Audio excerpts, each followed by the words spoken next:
네, 반갑습니다.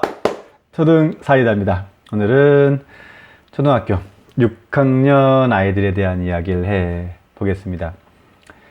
자, 개인적으로 초등학교 6학년 담임만 지금 한 5번째 하고 있는 것 같아요.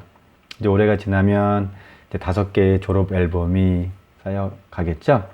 한 5학년은 한 3번 정도 한 것 같고요. 나머지는 이제 3, 4학년을 했습니다.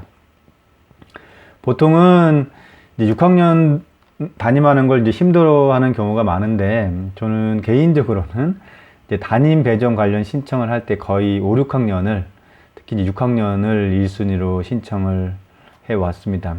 이제 뭐랄까요, 그 졸업시키는 뿌듯함 같은 게 있어요. 이제 졸업하고 또 어느새 뭐 대학생이 돼서 찾아오기도 하고, 뭐 군대에서 휴가 나왔다고 오는 경우도 있고, 그렇게 다 커서 오는 모습을 볼 때면 또 이제 제가 키운 건 아니지만 이렇게 대견하기도 하고 그렇습니다. 자, 요즘에는 이제 사춘기가 빨리 와서 초등 6학년이면 대화하기가 좀 힘들다고 하는데, 맞아요. 대화하기 어려운 건 맞습니다. 정확히 표현하면 이게 어렵다기보다는 좀 많이 조심스럽습니다. 덩치는 크지만 이 심리적으로는 이렇게 재정립하는 시기라서 마음 상태는 생각보다 상당히 많이 여린 편이에요. 그러니까 비유적으로 표현하면 이제 나비의 애벌레가 이제 고치를 뚫고 막 나오려고 안간힘을 쓰는 시기입니다. 이제 고치를 뚫고 나와서도 아직 날지 못한 채 나무에 붙어 있는 그런 위험한 상황인 거죠. 그래서 심리적으로는 혼란스럽고 매우 약한 시기예요. 진짜 어려운 건 이 대화하는 게 어려운 게 아니라 그 아이들의 감정선을 따라가는 게 이게 참 어렵습니다. 어른들 입장에서 보았을 때 이게 대수롭지 않다고 여겨지는 것들에 대해서 민감하게 반응하는 시기고요. 그 민감도에 따라서 반응을 다르게 해줘야 되는데, 이제 학급에서 그걸 20명 넘는 아이들에게 개개인에 맞추는 부분에 있어서 이제 상당한 조절력과 이제 균형감이 필요하죠. 이 민감하게 반응한다는 게 구체적으로 어떤 거냐, 이런 겁니다. 나랑 친하게 지내던 친구가 다른 친구와 잠깐 놀고 있는 모습을 보고 혹시 이제 나에 대해 안 좋게 생각하는 건 아닌지 염려하기도 하고요. 또 친구들이 복도에서 웃고 있는 모습을 보고 이게 나를 비웃는 건 아닌지 불안해 하기도 하고요. 그래서 가급적이면 믿을 만한 내 편을 만들기 위해서 친하게 지내려는 그룹을 형성하는데 아주 강한 애착을 보이기도 해요. 자, 이렇게 심리적으로 많이 민감한 시기인데, 이 시기에 우리 학부모님들이 알아야 될 6학년 자녀의 어떤 특징이 있다면 뭘까? 우선 제일 먼저 말씀드리고 싶은 부분은 뭐냐면, 학급 친구들의 말이 주는 이 영향력이 상상 이상으로 막강한 시기라는 걸 염두에 두셨으면 좋겠어요. 아이들이 집에 와서 친구와 힘들었던 부분을 속상해 하면서 말할 때가 있어요. 그때, 친구가 뭐 겨우 그런 말 한 걸 가지고 그렇게 힘들어 하냐? 그냥 잊어버려. 이렇게 말씀을 하시는 경우가 있습니다. 이 시기는요, 친구의 그 말 한마디, 행동 하나, 눈빛 하나, 작은 손동작 하나도 아주 강하게 전달되는 시기예요. 우리 아이가 좀 대범하게, 좀 그냥 적당히 잊어버렸으면 좋겠는데 잘 못하고 있다는 식으로 말씀하시지는 않는 게 좋아요. 자, 그러면 왜 이 시기에 친구들의 그런 작은 말 한마디가 그렇게 강력한 영향력을 줄까? 그 이유는 뭘까? 초등 이전까지는 대부분 엄마, 아빠, 할머니, 할아버지의 인정을 받는 게 자신의 존재감을 느낄 수 있는 순간이었어요. 하지만 초등 입학 이후에는 그 대상을 엄마, 아빠에서 이제 학교 선생님으로 전환을 시킵니다. 그래서 저학년 시기 담임교사로부터 인정받는 아이들은요, 학습면이나 생활면에서 높은 성취도를 보이는 경우가 많아요. 하지만 이제 5, 6학년이 되면 이제 그런 어른들이 이제 인정을 받아야 되는 대상이 아니라 나를 구속하고 속박하는 대상으로 바뀝니다. 네, 그리고 친구들 간의 우정이나 신뢰, 능력자라는 그런 표현 속에서 자신의 또 다른 진짜 존재감을 느껴요. 이걸 또래 문화 속에서 성취하려고 하죠.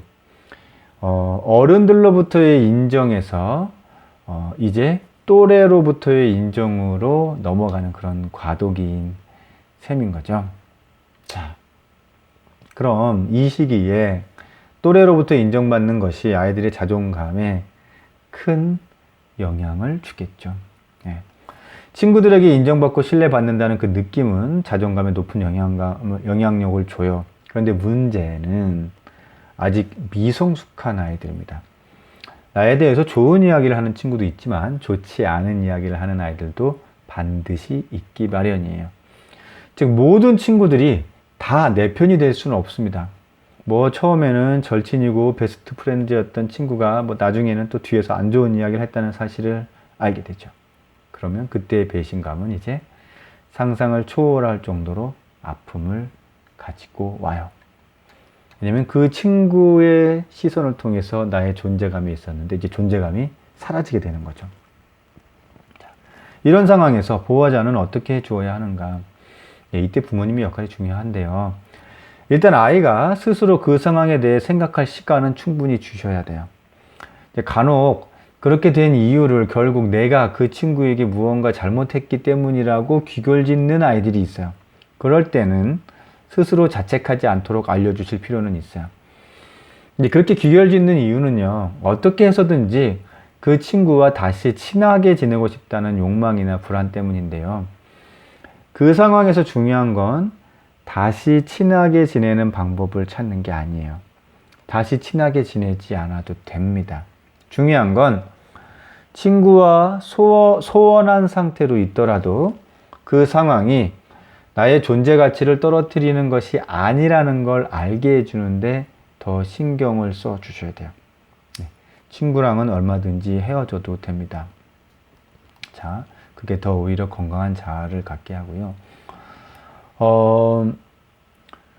6학년 아이들 일단 친구 관계에 큰 영향을 받는다는 것 말씀을 드렸습니다. 근데 이것 이외에도 어떤 특징들이 있냐? 6학년이라면 학습에 대한 긴장도 및 불안도가 초등 시기 중에서 가장 높은 시기라는 특징이 있어요.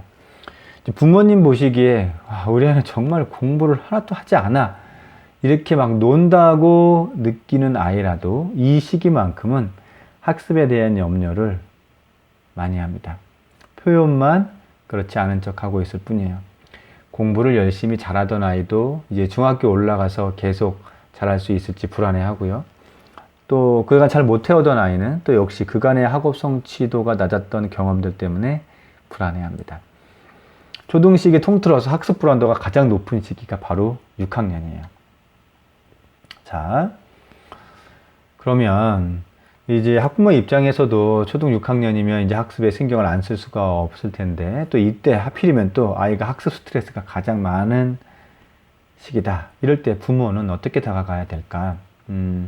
어떤 것이든 일단 불안이나 스트레스를 낮추는 간단하면서도 가장 쉬운 방법은 행동을 하는 겁니다.